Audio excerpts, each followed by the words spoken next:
시간이 약 조경자. 환자분이 병원에 입원했을 당시에는 너무 아파서 아픔을 호소하며 힘들어하는, 그래서 예민하고 마음의 여유가 없습니다. 왜 나만 그런지 주로 교통사고와 일하시다가 다치신 분들, 넘어져서 다치신 분, 뼈가 목, 어깨, 허리, 무릎, 팔다리, 걷지도 못하시고 화장실 가시는 것도 겨우 휠체어 타시고 가시는 분, 목발을 짚으신 분, 워커발을 끌고 가시는 분, 이동식 변기를 사용하시는 분, 간혹 소변줄을 하시는 분도 있습니다.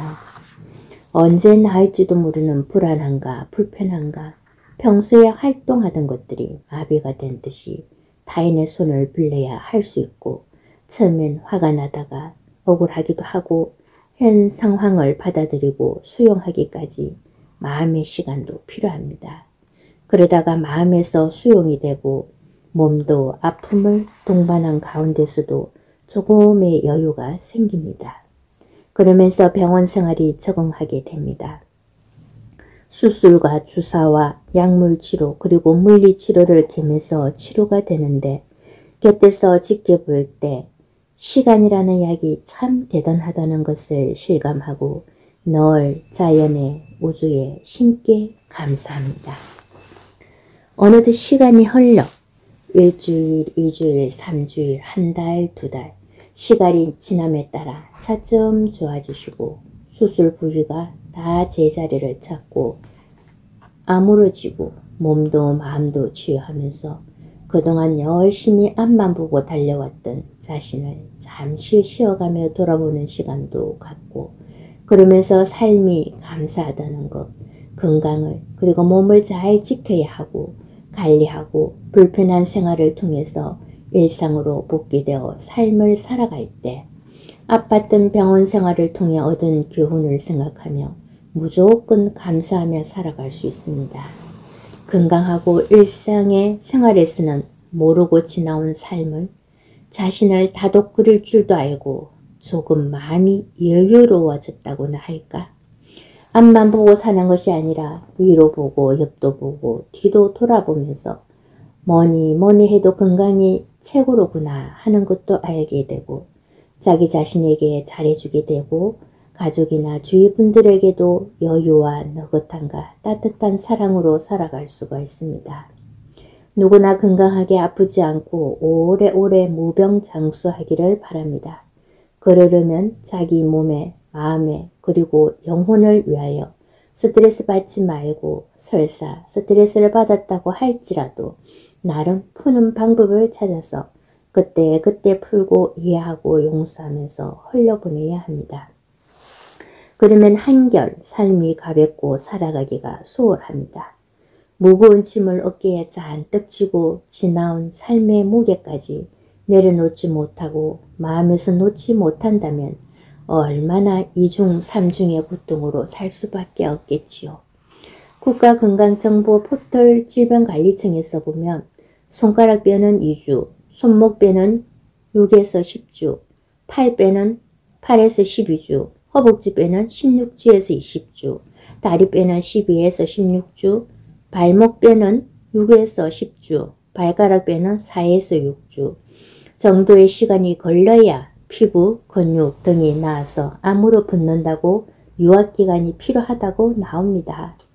하물며 마음의 상처는 어떤 것은 시간이 지남에 따라 자연스럽게 잊히고 이해가 가고 용서가 되는 것도 있고, 도저히 이해가 안 가고 용서가 안 되고 아픔을 안고 가는 경우가 있는데요. 특히나 학교 폭력, 집단 왕따 따돌림 등으로 자살까지 하는 것을 보면 이런 일들은 일어나서도 안 되고 일어나면 안 되는 것을 방관자도 가해자, 가해자가 피해자가 되고 피해자가 가해자가 되기도 하는 제일 많은 시간을 보내야 하는 학교생활, 직장생활에서 원만하게, 무난하게, 무탈하게 잘 지내는 것이 감사하고 또 그래야 합니다. 언제든지 남에게 피해를 주지 말아야 하는 것이, 사람은 언제 어떻게 어디에서 만날지도 모르고 사람 위에 사람 없고 사람 아래 사람 없듯 누구나 귀하고 소중한 존재 자체만으로도 빛입니다. 그러니 제일 먼저 자기 자신을 아끼고 사랑하고 소중하게 대해야 합니다. 그리고 나를 사랑하듯이 남을 사랑해야 하고, 특히나 우리나라 대한민국을 사랑하고, 지구를 사랑하고, 우주를 사랑하고, 만물을 사랑할 때 곳곳에서 살맛이 나고 살고 싶고 곳곳에서 웃음꽃이 피어나는 것이 아닐까 합니다. 시간이 약이라는 진리를 생각하면서 어렸을 때의 고민과 걱정 커서 보면 별것 아니고 다들 나름의 걱정과 고민거리는 있습니다. 어린아이들도 어른들도 누구나. 그래서 자기 십자가는 자기가 지고 가야 한다고 했나 봅니다. 시간이 지나면 괴로웠던 일과 아픔이 무뎌지고 잊힌다는 것도 이해가 갑니다. 상처가 나면 그것이 낫기까지 과정이 있는데 곪고 터지고 아무는데 시간이 필요합니다. 그 자리에 딱지가 않고 딱지가 떨어지고 나면 흉터가 남기는 하지만 이 또한 시간이라는 것이 들어갑니다. 그래서 한자본 중에 넘어져서 멍이 고개 들어 완전히 검붉은색이었는데 어찌나 어르신이 긍정적이셨던지 선생님 시간이 지나면 다 낫게 되어 있습니다. 이게 뭐라고요? 하시던 말씀이 생각이 납니다. 정말 하루하루 시간이 가면서 멍 색깔이 서서히 옅어지시더니 점점 초록색에서 노란색으로 변하더니 드디어 본인의 살색으로 돌아오는 것을 보면서 너긋하게 기다릴 줄 알고 시간이 약이라는 것을 아셨던 분이 평소의 삶도 항상 여유를 가지고 너긋하고 본인도 남도 편하게 대하며 배려가 묻어나는 아름다운 면을 보고 감동했던 기억이 납니다. 살아가면서 좀 세월이 흘러야 해결이 되는 것을 봅니다. 그렇다면 세월에 맡길 것은 맡기고 우리의 마음가짐을 매 순간에 긍정적으로 감사하며 살아가는 것이 행복임을 실감합니다. 저도 여러분도 모두가 행복하기 위해 태어났고 지금도 앞으로도 행복할 삶을 축복하면서 마음을 편안하게 가져봅시다. 다시금 한 번 더 시간이 약이라 하는 마음으로 하늘에 맡길 것은 맡기고 내가 할 부분은 기쁘게 사는 것이라 봅니다. 저와 여러분의 가장 소중한 순간은 지금입니다. 지금부터 행복하게 시간이 주는 약, 잊히는 약, 또 용서하는 약, 비워내는 약, 시간이 약이 된다는 것을 믿어 의심치 말고 마음을 가볍고 편안하게 가져봅시다. 분명 지나고 나면 그때 내가 마음을 잘 먹고 지금을 잘 살아노라고 말할 수 있을 것입니다. 사랑하고 축복합니다.